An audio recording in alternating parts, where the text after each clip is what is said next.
Praise the lord. Hallelujah. ఓ మనిషి,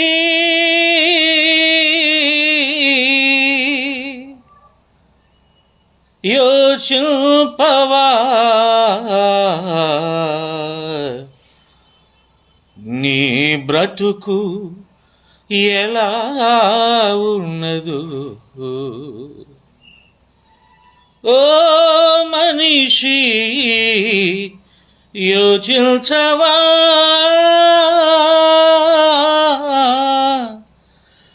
నీ బ్రతుకు ఎలా ఉన్నదు. బలము చూచి భంగ పడకుమా, ధనము చూసి దగ పడకుమా. బలము చూసి భంగ పడకుమా,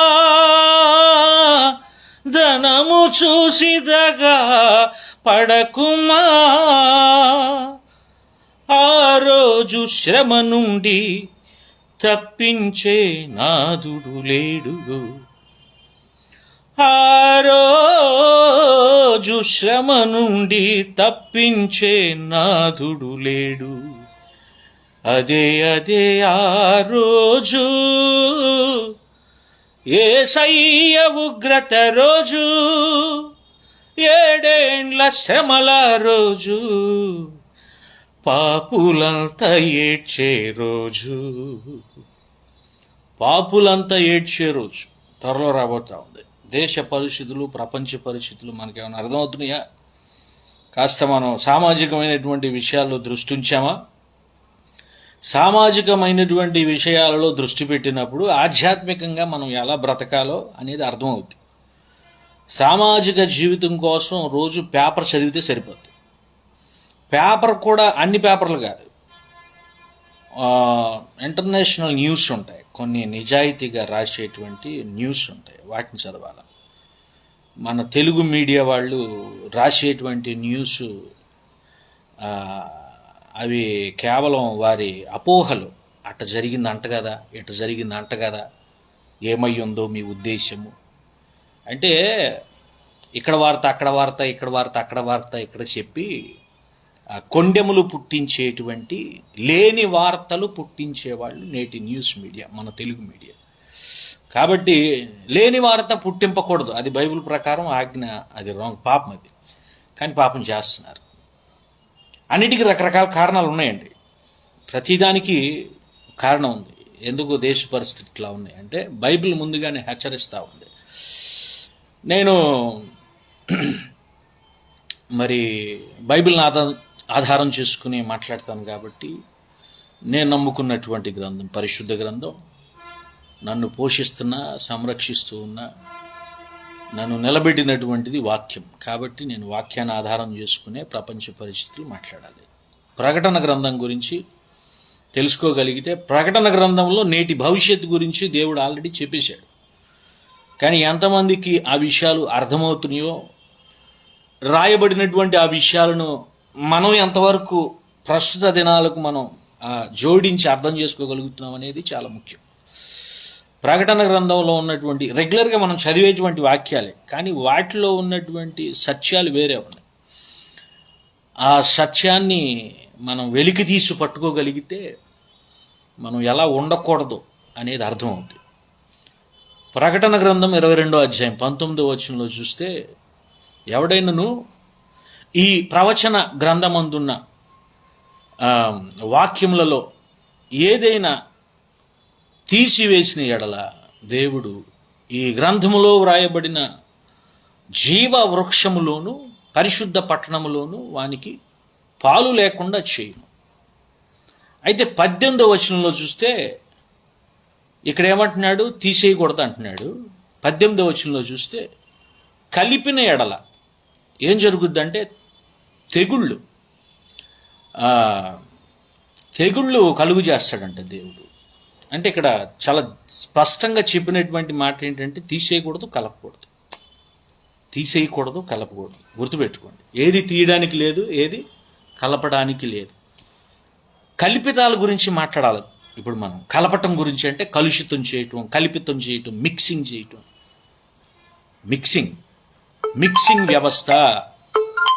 మిక్సింగ్ వ్యవస్థ ఏ స్థితిలో ఉంది నేడు చూడగలగాల. మిక్సింగ్ వ్యవస్థ, కలిపేస్తూ ఉన్నటువంటి వ్యవస్థ. ఏం కలిపేస్తున్నారు? ఇష్టం ఏదైనా కలిపేస్తారు. అంటే నాణ్యతను పోగొట్టడానికి చేసేటువంటి అక్రమమైనటువంటి పనులు. నాణ్యతను పోగొట్టడం అంటే నాణ్యత ఎవరు పెట్టారు? దేవుడు పెట్టేశాడు ముందుగానే. వీళ్ళెవరో ఇప్పుడే ఫోన్స్ చేస్తూ ఉన్నారు. నాణ్యతను పెట్టేశాడు దేవుడు ముందుగానే. సృష్టి నాణ్యమైనది. సృష్టిని సృజించినప్పుడే దేవుడు నాణ్యతను, క్వాలిటీని పెట్టేశాడు. కానీ ప్రజలు ఏం చేస్తున్నారంటే మిక్సింగ్ చేస్తూ ఉన్నారు. ఎందుకు మిక్సింగ్ అంటే బిజినెస్, వ్యాపారము కొరకు ఉన్నదాన్ని కల్తీ చేయటము, లాభాలు సంపాదించటం కోసము ఉన్నదాన్ని ఉన్నట్టుగా. ఇప్పుడు మనం 10 రూపాయలు ఇచ్చాము. 10 రూపాయలు అంటే 10 రూపాయలే, ఏం కలుషితం లేదు అందులో. 10 రూపాయలు అంటే 10 రూపాయలే. 10 రూపాయలకి ఏమివ్వాలి? అంతే నాణ్యత, క్వాలిటీ కలిగినటువంటి సరుకు ఇవ్వాలి. తీసుకుంటున్నాడు, నాణ్యత కలిగిందే తీసుకుంటున్నాడు. 10 రూపాయలు విలువని తీసుకుంటున్నాడు. ఇచ్చేటప్పుడు ఏమొస్తుంది? పాలు కొన్నామంటే ఎక్స్ట్రా నీళ్లు పోసిస్తాడు. నూనె కొన్నామంటే దాంట్లో ఏదో కొవ్వు పదార్థాలు కలిసిస్తాడు. పప్పులు కొన్నామంటే వేరే పప్పులు కలిపిస్తాడు. ఇచ్చేది నాణ్యత ఉంది, వచ్చేది నాణ్యత లేదు. దేవుడు మనకు ఇచ్చినటువంటి సృష్టి చాలా నాణ్యముగా ఉంది, పవిత్రంగా ఉంది, పరిశుద్ధంగా ఉంది, క్వాలిటీ ఉంది. దేవుడు మనకిచ్చినటువంటి సృష్టిలో, మొదటిగా ఇచ్చినటువంటి సృష్టిలో. తర్వాత అదే సృష్టి గురించి దేవుడు లెక్కప్ప చెప్తే సృష్టి ఎలా మారిపోతుంది చివరిలో అంటే నాణ్యత కూలిపోయి నాశనం అన్నాడు దాన్ని. నాణ్యత కలుషితం అంతా ఎక్కడ చూసినా పొల్యూషన్ అన్నాడు దాన్ని. ఎందుకు ఈ పొల్యూషన్ అంటే ముఖ్యంగా వ్యాపారం అన్నట్టు. వ్యాపారం చేసేస్తున్నారు మనుషులు. ఈ భూమిని దేవుడు తన సన్నిధిగా ఎన్నుకున్నప్పుడు సన్నిధిని వాళ్ళు ఏం చేస్తున్నారు? వ్యాపార సంస్థగా, దొంగల గుహగా మార్చేశారు అంటాడు. ఇంకా చెప్పాలంటే ఎక్కడ చూసినా కల్తీ, ఎక్కడ చూసినా వ్యాపారం. ఇప్పుడు బియ్యం ఒక కొత్త వరవడిని సృష్టిస్తూ ఉంది. కేంద్రం ప్రతిపాదిస్తూ ఉందంట. ఫోర్టిఫైడ్ రైస్ అంటున్నాడు. ఫోర్టిఫైడ్ రైస్తో పనుందా అసలు భారతదేశానికి? అంటే ప్రపంచ దేశాలలో సారవంతమైనటువంటి భూమి ఎక్కడుందంటే భారతదేశంలో ఉంది. భారతదేశంలో ఉన్నటువంటి భూమి తన నాణ్యతను కోల్పోయింది, తన సారవంతాన్ని కోల్పోయింది. దానికి గల కారణం ఏంటంటే భూమికి సహజ సిద్ధమైనటువంటి ఎరువులు వేసి పంటలు పండించాలి. అయితే వ్యాపార సంస్థల వలన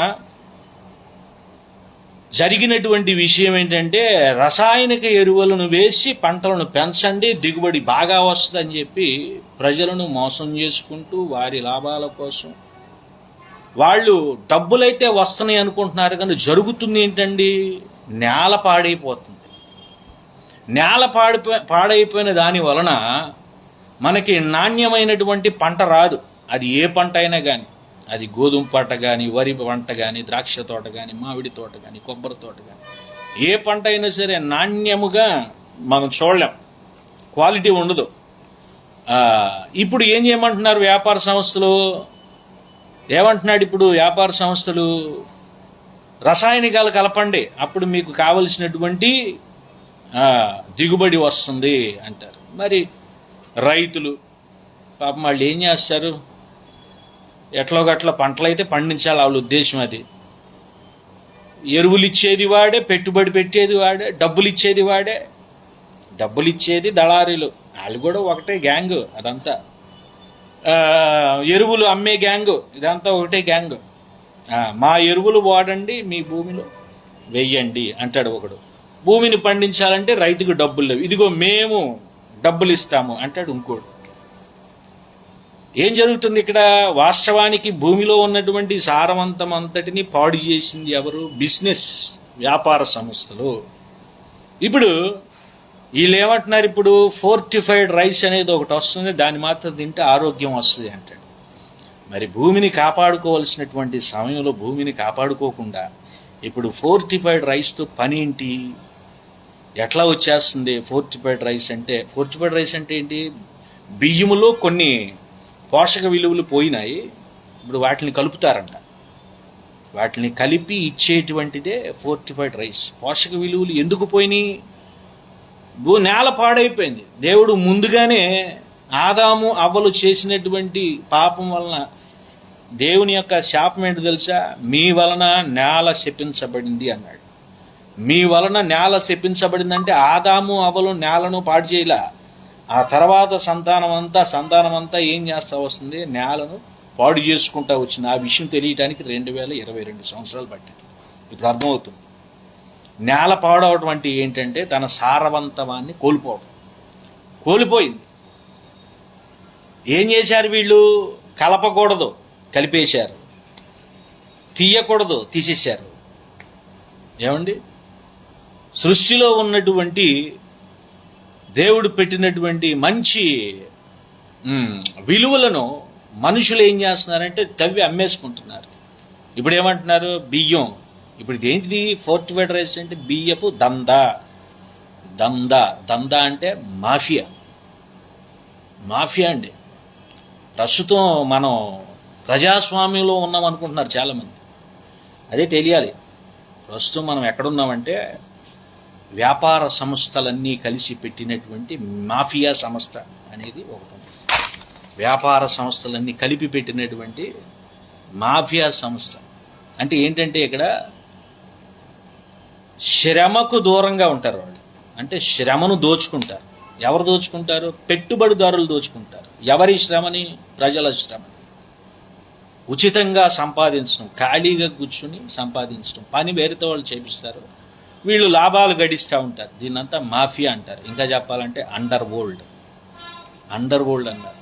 ఎవరెవరు ఉంటారు దీంట్లో పనిచేస్తారంటే దేశంలో ఉన్నటువంటి ధనవంతులందరూ పనిచేస్తారు. దేశంలో ఉన్నటువంటి ధనవంతులందరూ పెట్టినటువంటి ప్రైవేటు సంస్థలు ఈ మాఫియా. ఎవరు సహకరిస్తారంటే ప్రభుత్వం కూడా దీనికి సహకరిస్తుంది. ప్రభుత్వం ఎదురు తిరిగింది అనుకోండి వాళ్ళకి,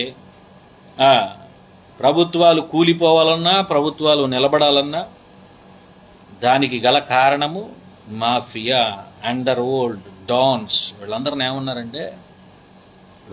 ఏమన్నారంటే దేవునికి వ్యతిరేకులు, సృష్టికి వ్యతిరేకులు, నాణ్యతను పోగొట్టేసేవాళ్ళు, క్వాలిటీని పోగొట్టేసేవాళ్ళు, కేవలం ధనలాభం కోసం చేసేటువంటి పనులు. ఇది జాతీయంగా అంతర్జాతీయంగా 2 విధాలుగా ఉంది, కేవలం భారతదేశం కాదు. మీరు అనుకుంటున్నారు ఇది ప్రజాస్వామ్యము, మేమే ఎన్నుకుంటున్నాము నాయకులు అనుకుంటున్నారు. అసలు మన ప్రమేయం లేనే లేదు, ఎప్పుడూ పోయింది. టెక్నాలజీ ఎప్పుడైతే వచ్చిందో ప్రజల యొక్క ప్రమేయము ఏమీ లేదు. మీరు అనుకుంటున్నారు మేము ఓట్లు వేస్తున్నాం అనుకుంటున్నారు. అసలు మీకు సంబంధమే లేదు. ఓట్లు వేసేవాళ్ళు వేరే, గెలిచేది వేరే, ఎవరు అధికారంలో ఉండాలో నిర్ణయించేది వేరే. ఏమండి? ఇదంతా సామాజికమైనటువంటి స్టడీ. ఈ స్టడీ అవసరం. ఈరోజు ఏదైనా పేపర్లో ఒక హెడ్లైన్స్లో ఒక మంచి న్యూస్ వచ్చిందనుకోండి, మనం అర్థం చేసుకోవాల్సిన విషయం ఏంటంటే ఏదో భారతదేశానికి పెద్ద హోల్ పడబోతా ఉంది అని తెలుసుకోవాలి. న్యూస్ వాళ్ళు చెప్పినట్టే న్యూస్ నడుస్తుంది. వాళ్ళు ఏది చెప్పారో అదే న్యూస్ రాయాలి వాళ్ళు.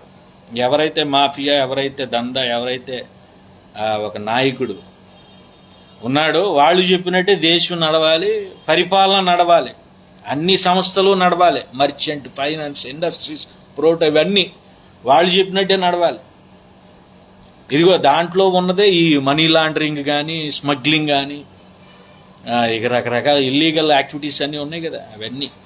ఇదంతా ఏంటంటే ఒక మాఫియా వరల్డ్.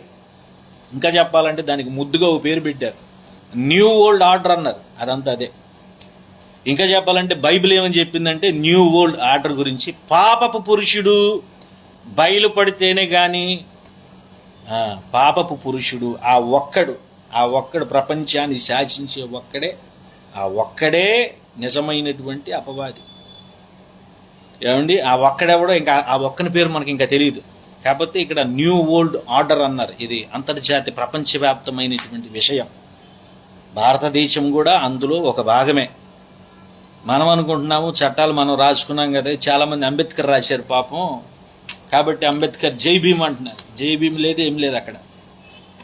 జై భీమ్ లేదు, ఏం లేదండి. అంత విషయం వేరే నడుస్తుంది. ప్రియమైనటువంటి విశ్వాసి, నీకు సరైనటువంటి అవగాహన రావాలా. మొదట ఏం జరిగింది, మనకు తెలిసినటువంటి పరిస్థితులు ఎట్లా ఉన్నాయి. జై కిసాన్ జై జవాన్. ముందు కిసాన్ రోడ్డు మీద పడ్డాడు, ఇప్పుడు జవాన్ రోడ్డు మీద పడుతున్నాడు. ప్రజలు ఆల్రెడీ రోడ్డు మీద ఉన్నారు, ఆ సంగతి ఇంకా ప్రజలకు తెలియట్లే చాలామందికి. ఏమండి, విద్యార్థులకేమో మత పిచ్చి, తల్లిదండ్రులకేమో కుల పిచ్చి. యుద్ధాలు పోరాటాలు మీ భోగేశ్వల వలనే కదా. వాక్యం చాలా స్పష్టంగా ప్రతి విషయాన్ని మనకి వివరిస్తూ ఉంది. ఏది కలపడానికి వీల్లేదు, ఏది తీసేయడానికి వీల్లేదు. ఇక్కడ అంతా కలపటాలు తీసివేతలు, కూడికలు తీసివేతలు మాత్రం జరుగుతూ ఉన్నాయి. దేవుని ప్రమేయం లేకుండా ప్రజలు మాత్రమే చేస్తున్నటువంటి రకరకాలైనటువంటి ఈ యొక్క సమస్యలు క్రియేట్ చేస్తూ ఉన్నారు. దేనికోసం? డబ్బు కోసం. ఇప్పుడు జీతాలు ఇచ్చేది ఎవరో? ప్రభుత్వం అనుకుంటున్నారా? జీతాలు రిలీజ్ అవ్వాలన్నా, ఏ లావాదేవీలు దేశంలో జరగాలన్నా, అన్నిటికీ సంబంధించినటువంటి దళారీ వ్యవస్థ ఉంది, నిర్ణయాలు తీసుకునే కమిటీ ఉంది. ఈ పోటీ మార్కెట్లో ఏ ప్రోడక్ట్ని ఎంత ఖరీదుకి అమ్మాలి, ఏ ప్రోడక్ట్ మీద ఎంత లాభం రావాలి, ప్రభుత్వానికి ఎంత లాభం అవ్వాలి, దామందులకి ఎంత లాభం వెళ్ళిపోవాలి, దళారీ వ్యవస్థలకి ఎంత లాభం వెళ్ళిపోవాలి. ఇదంతా ఒక సిస్టమ్, ఒక క్రమబద్ధీకరించినటువంటి ఇల్లీగల్ దందా మాఫియా అన్నారు దాన్ని. ఈ విషయాలను మీకు తెలుసులే, నేను చెప్పేది ఏముంది మీకు తెలుసు. కానీ నేను ఒకసారి గుర్తు చేస్తా ఉన్నాను అంతే. అసలు దీన్ని ఎట్లా మీరు అర్థం చేసుకుంటున్నారు అనేది మీరే ఆలోచించండి అంతే. చాలామందికి ఉద్యోగాలు లేవు, వ్యవసాయం లేదు, చదువులు సరిగ్గా లేవు. ఏమండి, ఏది కూడా ప్రజలకు అనుగుణంగా జరగదు. ఒక మాట గుర్తుపెట్టుకోండి, ప్రజల యొక్క బలహీనత ఏదైతే ఉందో అదే ధనవంతుల యొక్క వ్యాపారం. ఎట్లా అంటే, ఇప్పుడు ఒక ఫోన్ ఉందనుకోండి, ఈ ఫోన్ను మనం కొనుక్కోవాలని ఎట్లొకట్లా ఆశపడ్డాం, ఫోన్ కొనాలని ఆశపడ్డాం. ఎంత దీని ఖరీదు? ఒక 10,000. అయితే ఫోనుని ప్రజలకు ముందు ఎలా అలవాటు చేశారు తెలుసు కదా, మీకు తెలిసే ఉంటుంది. ఫోన్ ఎలా అలవాటు చేశారు ప్రజలకి? రూపాయికి ఫోన్ ఇచ్చేసారు. రిలయన్స్ కంపెనీ వాడు రూపాయికి ఫోన్ ఇచ్చేసేవాడు. నెట్ బిల్ ఏదేం లేదు, మాట్లాడేసుకోవటమే. తెగ మాట్లాడేసుకున్నారు జనాలు, మామూలు కాదు, చెదకొడేసరికి మాట్లాడేసుకున్నారు. ఆ ఫోన్ ఏమైందంటే వ్యసనంగా తయారైపోయింది. ఇక ఫోన్ ఉండాల్సిందే చేతిలో. ఇప్పుడు ఏమన్నాడు, ఇక ఫోన్ రూపాయి కాదు, ఇక ఇప్పుడు 1000 రూపాయలు అన్నాడు, తర్వాత 2000 అన్నాడు, 3000 అన్నాడు, 4000 అన్నాడు, పెంచాడు. ఇప్పుడు ఇక నెట్ ఫ్రీగా, అది నెట్ కూడా బ్యాలెన్స్ చేసుకో. రకరకాలుగా వ్యాపార సమస్యలన్నీ డెవలప్ అయిపోయినాయి. ప్రజలకు వ్యసనాలు అలవాటు చేసేది వాళ్ళే, ప్రజల నుంచి సంపాదన దోచుకునేది వాళ్ళు. ఏమండి, ఇదంతా ఒక మాఫియా సిస్టమ్. సరిగా అర్థం చేసుకోవాలి. సిగరెట్స్ ఉన్నాయి, సిగరెట్ తాగటం వల్ల మనిషి ఆరోగ్యానికి హానికరము అన్నాడు, మద్యం సేవించడం వల్ల హానికరము అన్నాడు. కానీ ఈ సిగరెట్ కంపెనీల్లో, మద్యం కంపెనీల్లో పెట్టుబడిదారులు ఎవరు? ధనవంతులు, అది వేరే విషయం. ప్రభుత్వం కూడా పెట్టుబడిదారులే, దాని నుంచే వచ్చేది లాభాలు. ఆరోగ్యానికి హానికరం అని రాసి ఉంటుంది దాని మీద. మరి బ్యాన్ చేయొచ్చు కదా సిగరెట్స్ అంటే, బ్యాన్ చేయరు. ఎందుకంటే దాని మీదే సుమారుగా భారతదేశం కొన్ని కోట్లు లాభం వస్తా ఉంది. కాబట్టి ప్రజల యొక్క యోగక్షేమాలు కోసము ప్రస్తుతం ప్రజలు ఎన్నుకున్నటువంటి ప్రభుత్వాలు నడవడం లేదు, అదొక విషయం. అయితే ఇప్పుడు జరుగుతుంది ఏంటంటే, దేవుడు సృజించినటువంటి సృష్టిని కలుషితం చేసేశారు. కలుషితం చేసేసింది ఎవడు? మనిషే. దాన్నే దేవుడు ఏమన్నాడంటే ఆజ్ఞాతిక్రమము అన్నాడు. పాపం చేయటం వల్ల నేల శపించబడింది అనుకుంటున్నారు మీరు. నేల అంటే భూమి. దేశం అంటే మట్టి కాదు, దేశం అంటే మనుషులు. నేల అంటే శపించబడింది ఎవరు? మట్టి కాదు. మట్టిని శాపగ్రస్తంగా చేసింది మనిషి. అయితే శపించబడింది ఎవరు? మనుషులు. మనుషుల యొక్క హృదయాలు పడిపోయి, ఎవరైతే తమ మనోనేత్రాలు తెరవబడి, ఎవరైతే పంచేంద్రియాలు సరిగ్గా పనిచేస్తూ దేవుని యొక్క వెలుగును చూడగలరు, దేవుని యొక్క స్వరమును వినగలరు, దేవుని యొక్క వాసన చూడగలరు, దేవుని యొక్క స్పర్శను చూడగలరు, దేవుని యొక్క రుచిని, వాక్యపు రుచిని చూడగలరు. వీళ్ళందరూ క్రమశిక్షణ కలిగి ఉంటారు.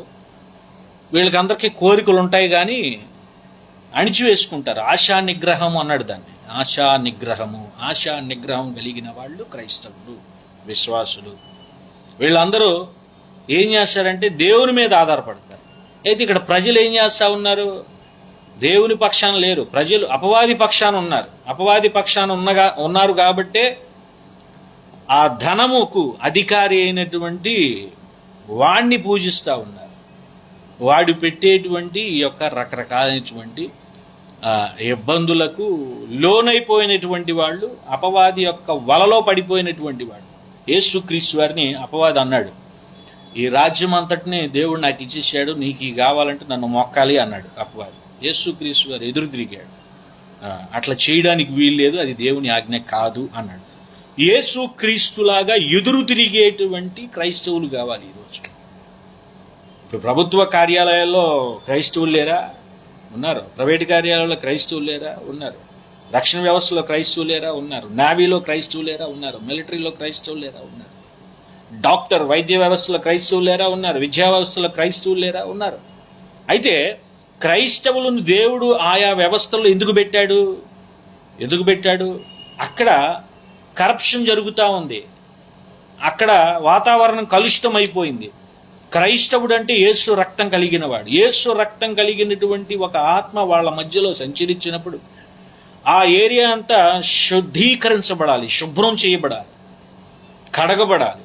అంటే వాళ్ళందరికీ ఈ యొక్క గవర్నమెంట్ ఆఫీసర్, పోలీస్ వ్యవస్థలో ఉన్నా, మిలిటరీలో ఉన్నా, విద్యారంగంలో ఉన్నా, వైద్య రంగంలో ఉన్నా, ఎక్కడున్నా సరే క్రైస్తవుడు వెలుగుగా, చీకటిని చీల్చేసేవాడిగా ఉండాలి. కానీ నేడు క్రైస్తవులు ఏ స్థితిలో ఉన్నారు? నేల శపించబడింది ఎవరి వల్ల అండి? ఆదాము అబల వల్ల. ఆదాము అబలు కలిగినటువంటి దేవుడు ఎవరు? యెహోవా దేవుడు ఈ లోకానికి పంపించింది ఎవరిని? ప్రభువైనటువంటి యేసుక్రీస్తు. పాత నిబంధన జనులు భ్రష్టత్వంలో ఉండిపోయారు. ఇప్పుడు క్రొత్త నిబంధన జనులు ఏ స్థితిలో ఉన్నారు? కల్పితాలు జరుగుతూ ఉంటే చూస్తా కూర్చున్నారు. ఎవడు ఏ ఆశ చూపిస్తే అటువైపు వెళ్ళిపోతా ఉన్నారు. రక్షణ వ్యవస్థలో ఉన్న క్రైస్తవుల పరిస్థితి ఏంటి? ప్రమోషన్లు పిచ్చి. వైద్య రంగంలో ఉన్న క్రైస్తవుల పరిస్థితులు ఏంటి? ఆపరేషన్ చేస్తే డబ్బులు ఎక్కువ వస్తాయి. చాలామంది అట్లాగే ఉన్నారు. అందరూ అట్లా ఉన్నారని చెప్పట్లా, కొంతమంది ఉన్నారు. విద్యా వ్యవస్థలో ఉన్న క్రైస్తవుల పరిస్థితి ఏంటి?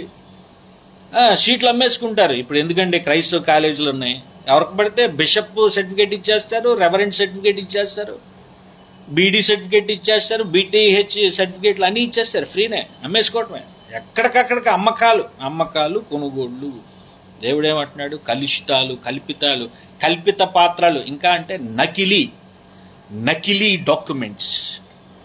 మనుషులందరూ నకిలీగా మారిపోతున్నారు. దేవుడేమంటున్నాడంటే మీకు రాతి హృదయాలను తీసేసి మాంస హృదయాలను ఇస్తానంటున్నాడు. అయితే మనుషులకు ఇష్టం లేదు మాంస హృదయాలను ధరించుకోవడం. ఏమండి, ఇప్పుడు చూడండి, స్వార్థికుల పని, బోధకుల పని ఎట్లయిపోయిందండి? అంత కల్పితాల యొక్క బోధలే, అంతా మిక్సింగ్ బోధలు. దేవుని యొక్క ఉద్దేశాలు చెప్పటం లేదు. ఇప్పుడు దేవుని యొక్క ఉద్దేశాలు అయిపోయింది. శిలువ సాక్ష్యం గురించి ఇప్పుడు ప్రకటించే రోజులు కాదు. ఇప్పుడు సొంత సాక్ష్యాలు చెప్తా ఉంటారు. ఇప్పుడు డిమాండ్ దేనికంటే శిలువ సాక్ష్యానికి డిమాండ్ లేదు, సొంత సాక్ష్యానికి డిమాండ్. ఇదివరకు నేను సినిమా యాక్టర్నండి, ఇదివరకు నేను చేపలు పట్టుకునేవాడినండి, ఇదివరకు నేను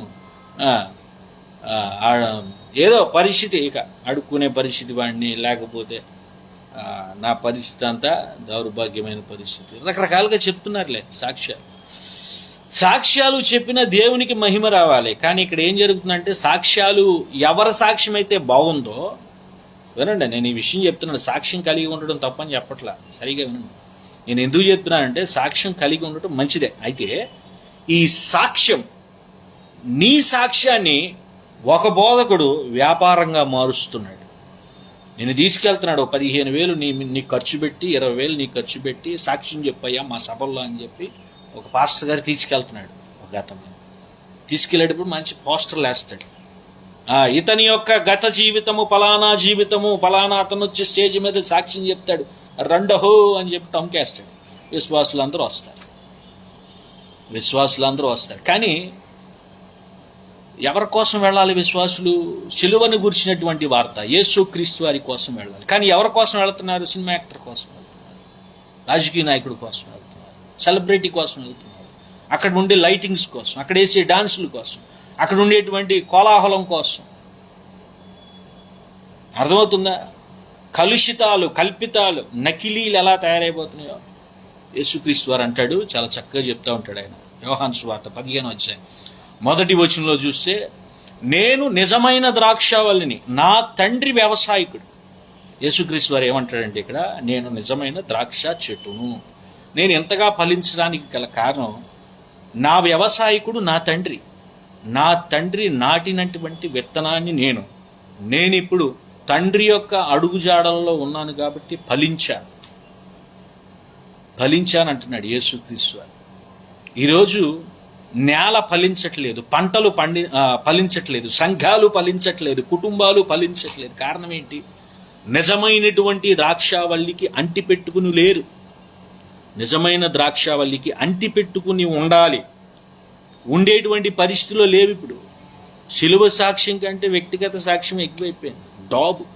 అంతా డబ్బాలు కొట్టుకునే వ్యవహారం తయారైపోయింది. అంటే ఈ క్రైస్తవ్యం అనేటువంటి నేల తన సారవంతాన్ని కోల్పోయింది. యేసుక్రీస్తు వారు ఏ నేలలో పడ్డాడు? ఆ నేలలోనే ప్రతి క్రైస్తవుడు నాటబడ్డాడు. అదే విత్తనం. ఏమండి, దేవుడు మనల్ని రాతి పక్కన వేయలేదు, దేవుడు మనల్ని త్రోవ పక్కన వేయలేదు, దేవుడు మనల్ని ముళ్ళ పొదల్లో వేయలేదు. దేవుడు మనల్ని మంచి నేల మీద వేసాడు. ఆ నేల క్రైస్తవ్యం. క్రైస్తవంలో ఆ నేలలో పడినటువంటి ఒక విత్తనం లేత మొక్కగా పెరిగి పెద్దదై యేసుక్రీస్తు వారు మహావృక్షమైంది క్రైస్తవ్యం, క్రైస్తవ సంఘమైంది. అందులో పడినటువంటి విత్తనాలు కూడా అట్లాగే ఫలించాలి. కానీ ఏ స్థితిలో ఉన్నారు? వ్యాపార సంస్థలు అయిపోయినాయి. అన్ని వ్యాపార సంస్థలు అని తప్పుడు బోధలు. బైబిల్ బోధించండి బాబు అంటే చాలామంది ఏం బోధిస్తున్నారంటే, వేదాలలో క్రీస్తున్నాడు, మాకెందుకే ఆయన అక్కడ ఉంటే, ఎక్కడుంటే మాకు బైబిల్లో లేనటువంటి దేవుడు. నాకు బైబిల్ సరిపోద్ది కదా ఆధారం.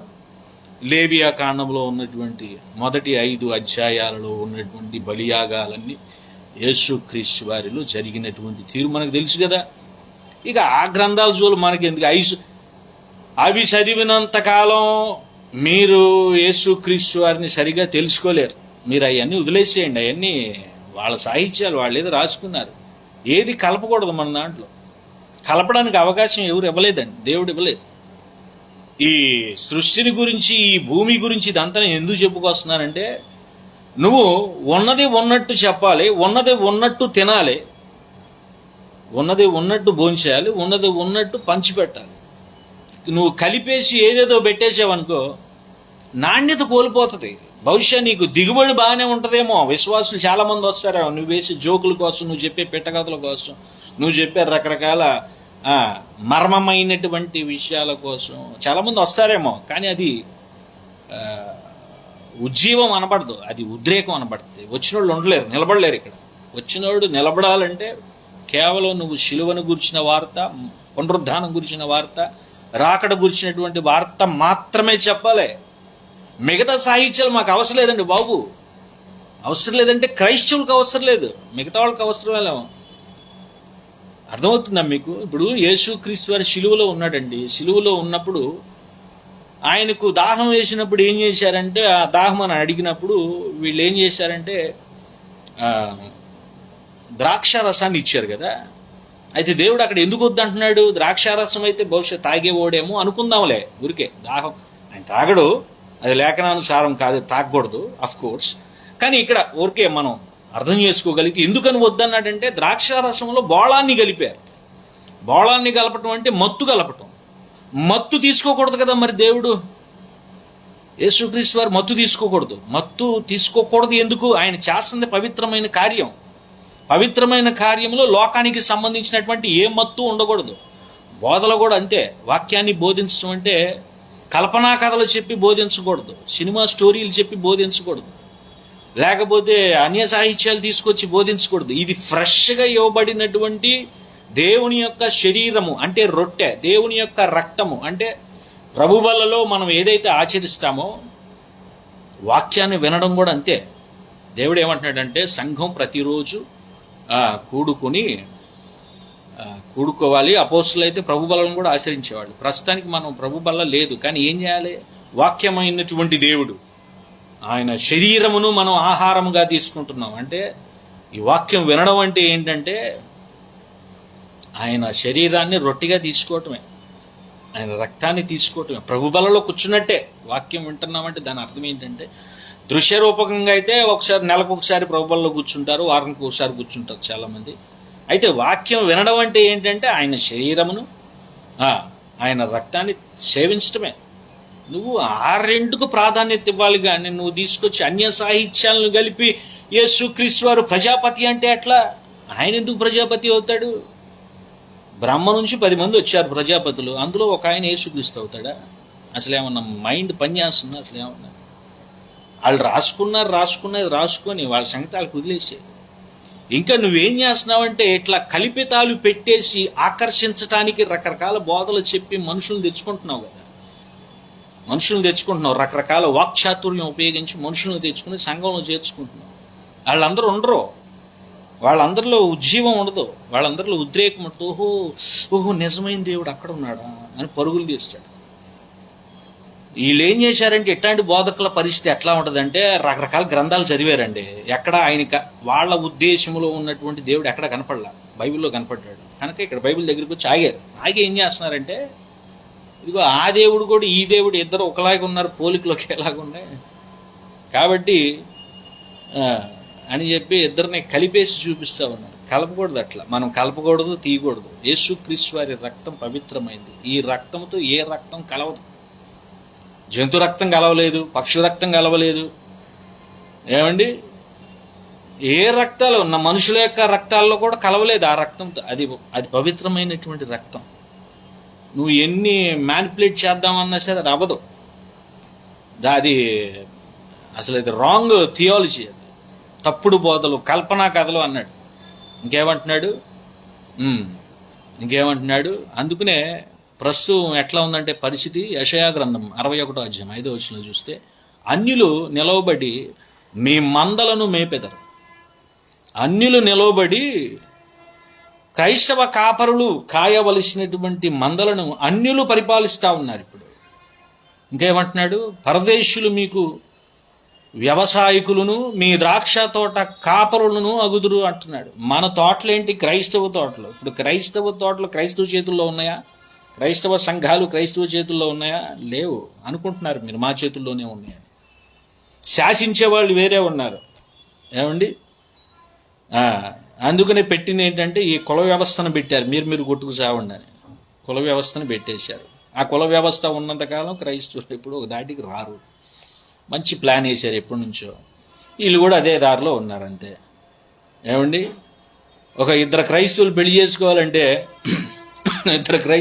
చేసుకోవాలంటే మంచి ప్రార్థన చేయగలడా, బైబిల్ చదువుతాడా, పాటలు పాడతాడా, భక్తిపరుడైనా, ఉపవాస ప్రార్థనలకు రాగలడా, బైబిల్ వాళ్ళకి తెలుసా?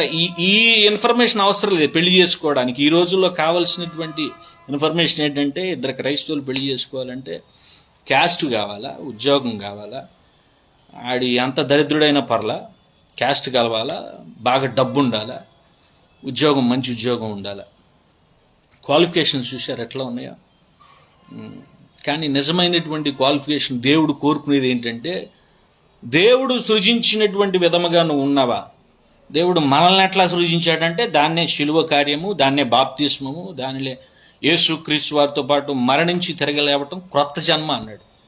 క్రైస్తవుల యొక్క క్రొత్త జన్మ, అందుకు తగినటువంటి జీవితాన్ని గడిపేటువంటి క్రైస్తవుణ్ణి పెళ్లి చేసుకోవడం బాగుంటుంది. కానీ మనము చూసేటువంటి క్వాలిఫికేషన్లు వేరే ఉన్నాయి. అయితే ఇక్కడ దేవుడు ఏం చెప్తాడంటే, మనము అన్యుల చేతుల్లోకి వెళ్ళిపోతున్నాము, జాగ్రత్తగా ఉండాలి. మనము అన్యుల చేతుల్లోకి వెళ్ళిపోతున్నాము, జాగ్రత్తగా ఉండాలి. మన మీద నాయకత్వం వహిస్తూ ఉంది ప్రస్తుతం ఎవరై అంటే అపవాది. వాడిని పాప పురుషుడు అన్నాడు దేవుడు. పాప పురుషుడు బయలుపడినటువంటి రోజుల్లో మనం ఉన్నాం. అంటే దేవుడు ఇక్కడ ఏమంటాడంటే, ఆయన వ్యవసాయకుడు, అంటే ఆయన తండ్రి. ద్రాక్ష చెట్టు, ద్రాక్ష వల్లి అంటే ఎవరు? ప్రభువైనటువంటి యేసుక్రీస్తు. మనల్ని ఏమంటున్నాడు ఆయన? తీగెలు అంటున్నాడు. తండ్రి, కుమార, పరిశుద్ధాత్ముని వలన నూతనంగా జన్మించినటువంటి క్రైస్తవులు. వీళ్ళందరూ కలిస్తే సంఘం. వీళ్ళందరూ ఎవరి ఆధీనంలో ఉండాలి? దేవుని ఆధీనంలో ఉండాలి. వీళ్ళందరూ సంఘంలో ఉండాలి, దేహంలో ఉండాలి. దాన్ని బాడీ ఆఫ్ క్రైస్ట్ అన్నాడు. మీరు నా యందు నిలిచి ఉంటే గాని మీరు ఫలింపరు అంటున్నాడు. ఫలించని ప్రతి చెట్టును నరికేస్తాను. ఇదిగో ఈ అంచెదినంలో రాబోతున్నటువంటి పరిస్థితి. చాలామంది ఫలింపుల కొరకు కృత్రిమ ఎరువులను వేసి, కృత్రిమ కల్పన కథలను చెప్పి, లేనిపోయిన జోకులు, లేనిపోయిన ఆకర్షణలు చెప్పి మనుషుల దగ్గరికి లాక్కోవాలని చూస్తున్నారు ఫలితాల కోసం. అవి ఫలాలు కాదు, అవి అడ్డదారులు. దాన్నే అడ్డదారులు అన్నాడు. అడ్డదారుల్లో వెళితే ఏంటి పరిస్థితి? పరిశుద్ధతకు లేకపోతే పవిత్రతకు నువ్వు అపవిత్రాన్ని జోడిస్తే దేవుడు ఏమంటున్నాడు అక్కడ? వాళ్ళకి తెగుళ్ళు వస్తాయి అంటున్నాడు. ఇప్పుడు నాణ్యత లేనటువంటి బియ్యం తింటే ఏమవుతాయి? తెగుళ్ళే వస్తాయి. మరి విటమిన్స్ మినరల్స్ లేవు కదా. పంటలో విటమిన్స్ మినరల్స్ లేనప్పుడు వచ్చేది రోగాలే. వ్యాధి నిరోధక శక్తి లేనప్పుడు వచ్చేది రోగాలే కదా. అట్లాగే వాక్యము, నాణ్యమైనటువంటి వాక్యాన్ని మీరు అలవాటు చేసుకోనప్పుడు, పవిత్రమైనటువంటి పరలోకపు ఆహారాన్ని మీరు భుజించలేనప్పుడు మీకు కలిగేది రోగాలే, తెగుళ్లే, మానసికమైన జబ్బులు, శారీరకమైన జబ్బులు అన్నారు. వాటిని దయ్యాలు పట్టిన వాళ్ళు అన్నారు, దురాత్మల సంతానము అన్నాడు, అపవిత్రాత్ములు అన్నాడు. ఎవరు చేస్తున్నారు? అపవాది చేస్తా ఉన్నాడు. నాశన పుత్రుడు నేడు క్రైస్తవుల మీద వేసినటువంటి వల సామాజికంగా డాన్స్. ఆయన ఈ భూమండలం అంతటికి అధికారి. ఎవరో అపవాది. వాడు సామాజికానికి సంబంధించినటువంటి డాన్, మాఫియన్ లీడర్. వాడు నాశనపుత్రుడు బయలుపడుతున్నాడు. ప్రియమైనటువంటి విశ్వాసి, నాశనపుత్రుడు అందరికీ తెలియబోతా ఉన్నాడు. ప్రియమైనటువంటి విశ్వాసి, నువ్వు ఏ స్థితిలో ఉన్నావు? నువ్వు నిజంగానే ప్రభువులో, దేవునిలో ఫలించాలని ఆశ కలిగి ఉన్నావా? లేకపోతే నాశన కర్తకు ఆహారంగా మారిపోవాలనుకుంటున్నావా? నువ్వు యేసు క్రీస్తు వారిలో మిళితమవ్వాలి అనేదే దేవుని యొక్క ఉద్దేశం. డోంట్ బీ స్మార్ట్ అన్నాడు. అంటే అపవాది యొక్క తెలివితేటలు కలిగి ఉండబాకు. దేవుని యొక్క జ్ఞానాన్ని, డివైన్ నాలెడ్జ్ నీకు కావాలి, కానీ డిమోనిక్ నాలెడ్జ్ అవసరం లేదు. డిమోనిక్ నాలెడ్జ్ ప్రకారం చాలామంది ఇదిగో ఈ దేశంలో లేకపోతే ప్రపంచవ్యాప్తంగా అస్తవ్యస్తముగా ఉన్నారు. తాగుడు, తిరుగుబోతులు, దొంగతనము, జూదము, వ్యభిచారము, ఇల్లీగల్ కాంటాక్ట్స్, రకరకాలుగా ప్రజలంతా అపవాది చేతిలో, అపవాది వలలో చిక్కుకుపోయి ఉన్నారు. కానీ క్రైస్తవులు ప్రభు అయినటువంటి యేసుక్రీస్తు వారి రక్తం వలన విడుదల పొంది విమోచనకు సిద్ధంగా ఉన్నారు. మరి మీరందరూ కూడా నేటి దినాల్లో అన్నీ ఆలోచించుకుని మీ విశ్వాస జీవితం సరైనదా కాదా పరీక్షించుకుంటావండి. క్రీస్తుని పోలి నీ విశ్వాస జీవితం ఉందా? క్రీస్తుని పోలి నీ యొక్క ప్రేమ ప్రకటించబడతా ఉందా? క్రీస్తుని పోలి నీ యొక్క ఈ యొక్క విశ్వాస యాత్ర నడుస్తూ ఉందా? ఇవన్నీ నువ్వు పరీక్షించుకుంటూ ఉండాలి ఎప్పటికెప్పుడు. సహజ సిద్ధమైనటువంటి ఎరువులు నేలకు సారవంతాన్ని ఇస్తాయి. సహజ సిద్ధమైన ఎరువులు నేలకు, మట్టికి సారవంతాన్ని తీసుకొస్తాయి. అట్లాగే ఏ కల్పితాలు లేనటువంటి వాక్యము నీ యొక్క ఆత్మకు మంచి ఆహారము. అప్పుడే నీ యొక్క ఆత్మ పవిత్రంగా ఉంటుంది. ఏది కలపకూడదు, ఏది తీసేయకూడదు. కథల కోసం పరుగులు తీయబాకండే. అట్లా పరుగులు తీసే వాళ్ళందరినీ దేవుడు దురద చెవులు కలిగిన వాళ్ళు అన్నాడు. ప్రతి విషయాన్ని దేవుడు చాలా స్పష్టంగా వాక్యపు వెలుగులో మనకు ఉంచేశాడు. సామాజికమైన విషయాలు అవసరం, అయితే ఆధ్యాత్మిక జీవితాన్ని సరిచేసుకోవడానికి మాత్రమే. అంతేగాని సమాజంలో ఉన్నటువంటి సాహిత్యాలన్నీ తీసుకొచ్చి ఈ మంచి ద్రాక్ష తోటను, ఈ మంచి క్రైస్తవ్యం అనేటువంటి నేలను అపవిత్రం చెయ్యకండి. ఈ నేలను కాపాడుకోవలసినటువంటి బాధ్యత రెండవ ఆదాము అయినటువంటి ప్రభు అయినటువంటి యేసుక్రీస్తు. ఆయన భూమిలో పడ్డాడు, ఆయన మరణించాడు, ఆయన తిరిగి లేచాడు. ఇదిగో ఇంత పెద్ద క్రైస్తవ వృక్షంగా ఆయన మారాడు. మనము ఆయనలో ఫలించాలి. మనము కూడా ఆయనతోనే సహవాసం చేయాలి. అంతేగాని అపవాదితో సహవాసం చేయడానికి వీల్లేదు. అబద్ధ బోధకులతో జాగ్రత్త, అబద్ధ బోధకులతో జాగ్రత్త. దుష్టుల ఆలోచన చొప్పున నడవటానికి వీల్లేదు. కాబట్టి సామాజికమైన మంచి స్పృహను కలిగి ఉండండి. మిమ్మల్ని మీరు అభివృద్ధి చేసుకోండి. విశ్వాస జీవితంలో అభివృద్ధి చెందడమే చాలా ప్రాముఖ్యం ఈరోజు. ప్రియమైనటువంటి విషయాలు, ఈ విషయాలను మీకు తెలుసు, కానీ ఒకసారి గుర్తు చేస్తున్నాను అంతవరకే. ఏది కూడా కలపడానికి వీల్లేదు. కలిపితే సారవంతం కోల్పోతారు. సారవంతం కోల్పోతే వచ్చేది రోగాలు, తెగుళ్ళు. కాబట్టి మనం నాశనకర్తకు మన జీవితానికి అప్పచెప్పకూడదు. నిత్యజీవంలో ఉండాలనేదే దేవుని యొక్క తృష్ణ. అటువంటి వాళ్ళందరూ ఏంటంటే వాళ్ళ పరిస్థితి జీవవృక్షమును అన్నాడు. జీవవృక్షం, జీవవృక్షమునకు హక్కుదారుడు. ఎక్కడుందా జీవవృక్షం? పరిశుద్ధ పట్టణంలో ఉంది. అక్కడికి ఎవరెవరు వెళ్తారు? యేసు క్రీస్తు వారిలో ఎవరైతే ఫలించారో వాళ్ళు వెళ్తారు. సామాజికంగా మాఫియా దందా చేసే వాళ్ళందరూ వెళ్ళరు. ఆధ్యాత్మికంగా దేవుని యొక్క శిష్యులుగా ఉన్నవాళ్ళు మాత్రమే ఆ వృక్షానికి హక్కుదారులు అవుతారు. అటువంటి హక్కు మనందరికి కలిగి ఉండాలని ప్రభు బెరటని ప్రార్థిస్తూ మరొకసారి కలుసుకుందాం. మీ అందరికీ వందనాలు.